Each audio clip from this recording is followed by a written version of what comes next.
काय आपण पदवीधर आहात, नोकरीच्या शोधात आहात? तर मग वाट कसली बघताय? नोकरीसह शिष्यवृत्ती आणि भरमसाठ पगारासह परमनंट नोकरीची हमीसाठी आजच कॉल करा.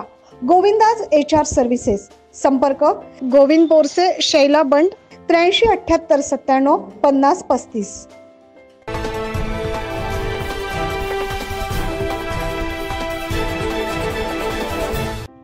नाशिककरांची नवीन वर्षाची सुरुवात देवदर्शनाने. सर्वत्र मंदिरे गजबजलेली दिसून येत आहेत. आज 2024 या नवीन वर्षाची सुरुवात आणि त्याचप्रमाणे सोमवार असा योग जुळून आलाय. महादेवाच्या मंदिरात तर दर्शनासाठी भाविकांची गर्दी झाली आहे. नाशिकच्या रामकुंड परिसरातील प्रसिद्ध आणि पुरातन अशा कपालेश्वर महादेव मंदिरात देखील दर्शनासाठी भाविकांची मोठी रांग दिसू लागली आहे. देशभरात भाविक आज रामकुंड येथे दाखल झालेत.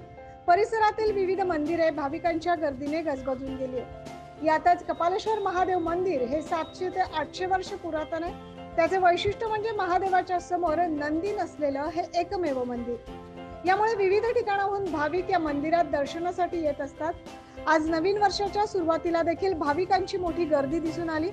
यासोबतच 12 ज्योतिर्लिंगांपैकी एक असलेल्या त्र्यंबकेश्वरच्या आद्य ज्योतिर्लिंगाच्या दर्शनासाठी भाविक मोठ्या संख्येने येत आहेत. पहाटेपासूनच नागरिकांनी दर्शनासाठी रांगा लावल्या आहेत. त्र्यंबकेश्वर मंदिर परिसर हा गजबजून गेला. सलगच्या सुट्ट्या आल्याने देशभरातील विविध ठिकाणाहून लाखो भाविक त्र्यंबकेश्वरच्या चरणी लीन झाले. भाविकांच्या सोयीसाठी मंदिर प्रशासनाकडून देखील विशेष व्यवस्था आणि खबरदारी घेण्यात आली आहे. त्याचप्रमाणे पहाटे 5 ते रात्री 9 वाजेपर्यंत दर्शनाची व्यवस्था करण्यात आली आहे. Bureau report, 9 news Maharashtra.